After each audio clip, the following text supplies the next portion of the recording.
22. In English verse, a poetic foot having one unstressed syllable followed by one stressed syllable. I included this one because you might be given a poem where you will analyze its feature. One of the features of a poem is the so-called poetic foot. So there are actually 4. Is it trochaic, iambic, dactylic, or anapaestic? So, anong tawag sa poetic foot na may unstressed then followed by stress? Baka may question sa ganito sa let, no? Like you are provided with a poem and analyze the poetic foot. Okay? So the answer for this one, letter A, unstressed then stress. So I have provided here what do you call it, a chart. You can actually screenshot this one. So it's an iamb if it's what do you call that one, unstressed and then stressed syllable. So it's actually letter B. Corrections, the answer for letter number 22, it's actually letter B. It's iamb. X is unstressed and then slash is stress. So take a screenshot of this one. The trochee or trochaic, it's the opposite. So stress then unstressed sa kanya. Okay? So we will correct this one para hindi kayo ma-confuse.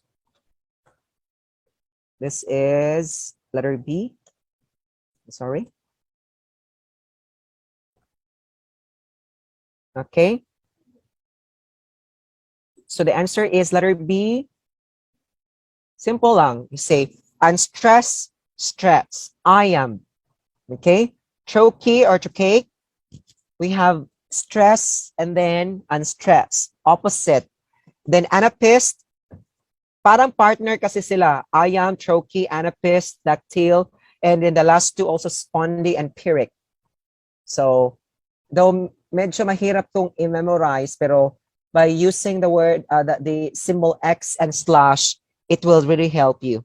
Basta X unstressed and then slash is stress. So, iamb, trochee, anapaest, dactyl, spondy, and pyrrhic. Okay? So, the spondy is 2 stressed syllables. Imagine that one. Okay, next, 23. We're almost done. Medyo mag-extend tayo. At we'll just finish, ha. I hope you understand kasi medyo talkative talaga ako. 23. Which of the following best defines legend? So, babalik ulit tayo sa Philippine literature kasi sa Gen Ed may questions with regard also to Philippine lit. So which of the following best define legends? So because you might interchange legend, epic, so on. So what is a legend and what is an epic? And what is an example of a legend and an epic? Okay, so 5 seconds. 4, 3, 2, and 1. Let's check. Very good. The answer is letter C. Legends are stories that fictionally present how something came out of existence. So, ang legend, the word legend, when you hear the word legend, just go directly with the word origin. Okay? Legend, origin.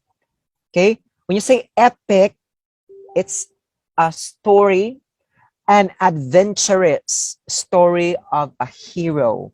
So, medyo magkapareha sila because sa legend, sometimes my hero. Pero, the legend always ends with something that came out. So, for example, the legend of Mount Mayon. Okay? So, it's actually, if I'm not mistaken, if I can still recall, 2 lovers na sila, Maragayon, and I forgot the other one.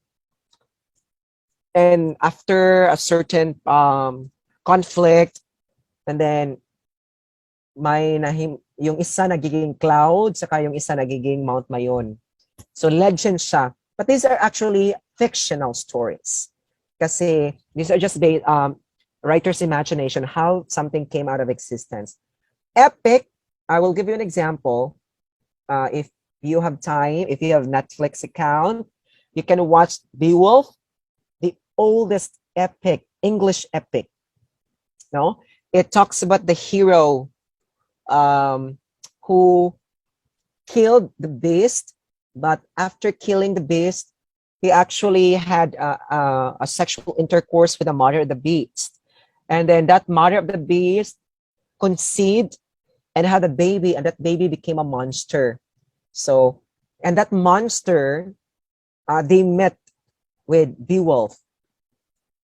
Then they fought, only to find out na yun pala ang kanyang anak. So it's actually a heroic story, adventure. So legend, origin, epic, hero, adventures. So may epic tayo in the Philippines also. Example is Biag ni Lamang.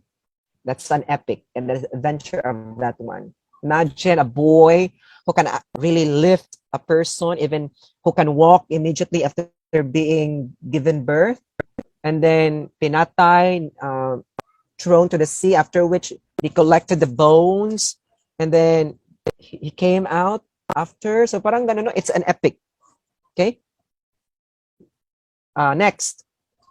What differentiate an ode from an elegy? So this part here is still literature. So these two are also sometimes interchanged. So paano natin masasabing this is an ode rather, and this is an elegy?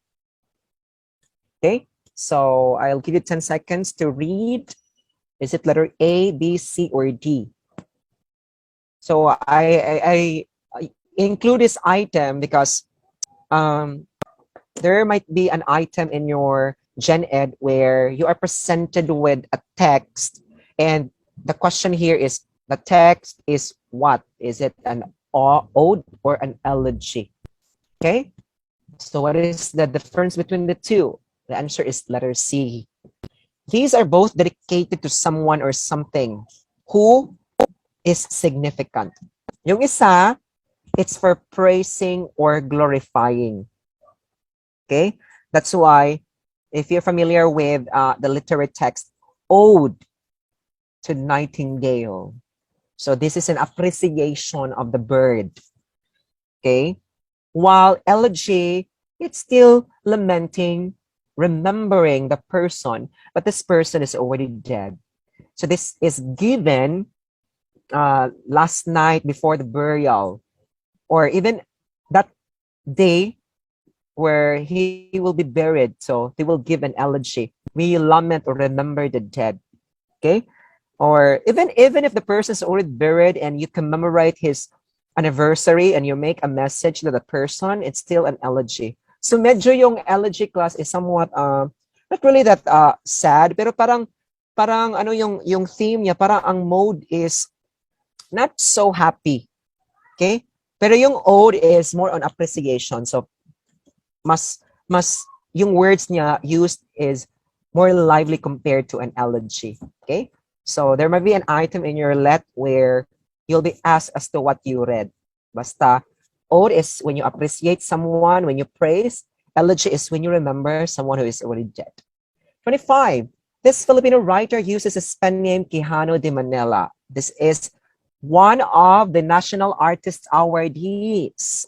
I included this one because I'm sure it will come out. Okay? Kung if this person will not come out, yung ibang national artists na makikita nyo sa ating app, nandun lahat sila. I actually listed all of them according to year with their corresponding contributions. So, who do you think has the pen name Quijano de Manila? 5, 4, 3, 2, and 1. Let's check. The answer is letter B. Nick Joaquin. So I will give you a mnemonic for this item. You say Nick Joaquijano de Manila, right? Nick Joaquijano de Manila. He is a writer who was awarded with National Artist for Literature in 1976 and Carlos Palanca Memorial Award for Short Stories. So this is also very, very, very common. Very, very, not common, very, very famous, very, very popular Filipino writer. Imagine he was able to receive 2 awards. two famous notable awards, the National Artist in 1976 and the Carlos Palanca Memorial Award, which is also a very good or a prestigious award. Okay, so Nick Joaquin Quijano de Manila. Yung mga stories niya, it deals with, though it's a short story, but it's fictional, but he injects events that actually happen in real life. Okay. Number 26, who wrote a historical poem encompassing Spanish colonization, Rizal's exile to the Pitan, Philippine Revolution against Spaniards, and even EDSA Revolution. So, para yung focus ng writer na to is more on revolution, no? If you check, like, fighting for freedom. So, among these four, sino kaya dito ang nag-push through ng mga who wrote short stories where the focus is revolution? Philippine Revolution, EDSA Revolution, the colonization of Spaniards, exile to the Pitan of Rizal. The answer is, okay, letter B. Another national artist award in 2014.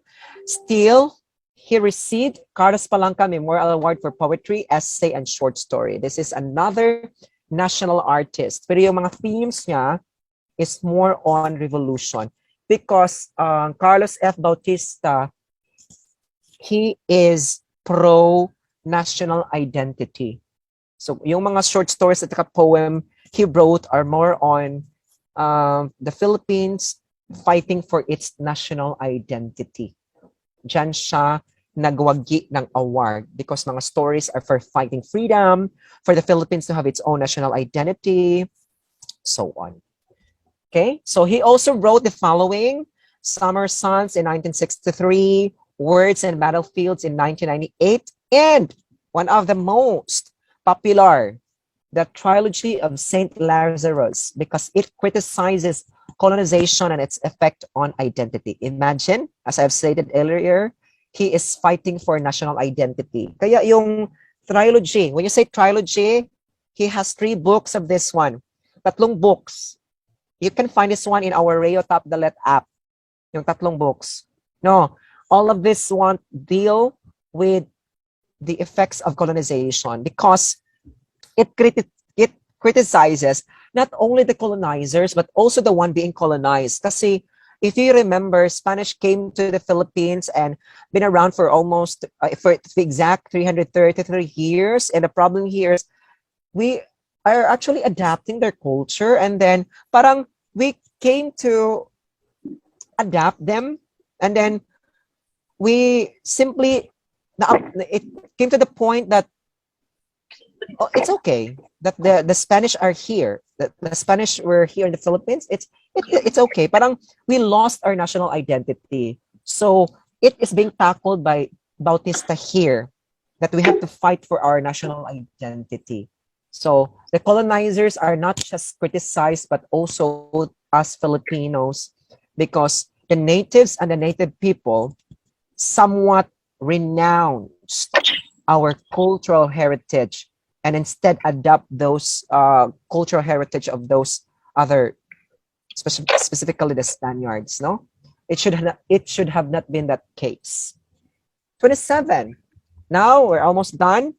This latest literary criticism argues that a text does not follow poetic conventions, of which meaning of the text is manifested, or there is what we call characteristic, including the use of absurdism, chaos, black humor, and others. So the keyword here is does not follow poetic convention. Okay, so is it deconstructionism? Is it postmodernism? Is it queer, or is it feminist or feminism? So in your let also, you'll be provided with a text, and then you will be asked as to the literary criticism of that. How will you analyze, or what's the theme of that short story? Because writers actually wrote something based on what is happening or based on their experience. But this time, what kind of literary analysis or criticism is employed when we read a text where the text does not follow poetic convention? Okay, the answer is postmodernism.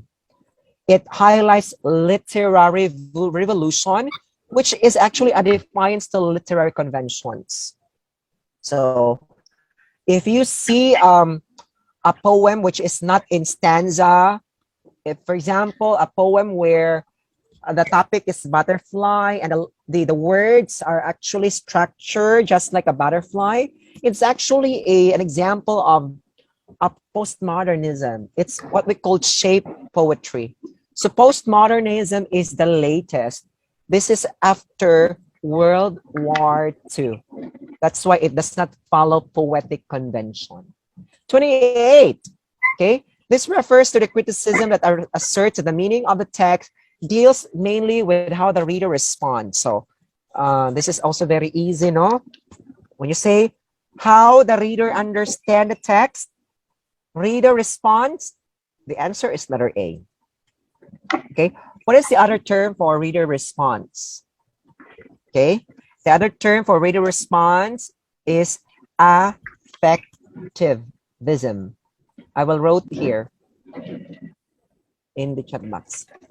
Okay, affectivism, it's where you give freedom to the readers as to their analysis. So contrary to what we practice where the poem has one single theme, no. If your students have their own analysis, you will accept that one as long as they can explain that. Because sometimes when we read a text class, we try to associate that one with our experience. And if that's the case, when we try to connect what we read and our own understanding as a reader, that is what we call the reader response or affectivism.